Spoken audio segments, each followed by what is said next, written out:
Kaixo, Jago Bazulueta eta Idoia Zengotita bengoa gara, Iparregoa eta Iratzar Fundaziotik gatoz eta Uginak bekak aurkezten dizkizuegu bideo honen bitartez.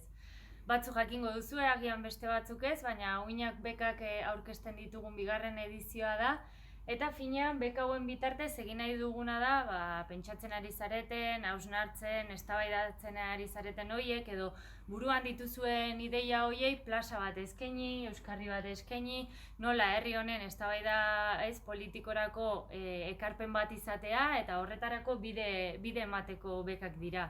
Eta zer aurkeztu dezakezu edo zertaz aritu zaitezkete? Horretarako iazko eskema bera erabiltzen ari gara. Beken gaiak izan daitezke burujabetza eta estatugintzari dagozkionak, ekonomia eta sindikalgintzaren esparruan bi beka emango ditugu, feminismoa, euskara eta kulturgintza, iragana etorkizuna eta iruditegi soziala, eta azkeneko beka bat ere, Zubironatasuna Europako herrietan masterraren amaiera lan hoberenari ematen zaion beka izango da. Lan hauek guztiak euskeraz aurkeztu behar dira, eta amaiera lanak eduki behar ditu 75.000 eta 120.000 karaktere artean.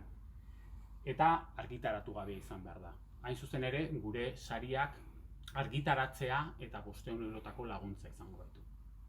Eta zer egin behar duzue aurkeztu nahi baldin baduzue? Batetik, zuen kurrikulumak aurkeztu beharko duzue papertxo batean, kurrikuluma noski arlo profesionaletik harago, jarduera politiko, sindikal edo soziala ere apuntatu, eta bestetik proiektuaren laburpen txiki bat aurkeztu beharko duzue, bertan landu nahi den gaia zein den, tesi politiko nagusia, helburuak zeintzu diren, gaitegia eta erabiliko den bibliografia.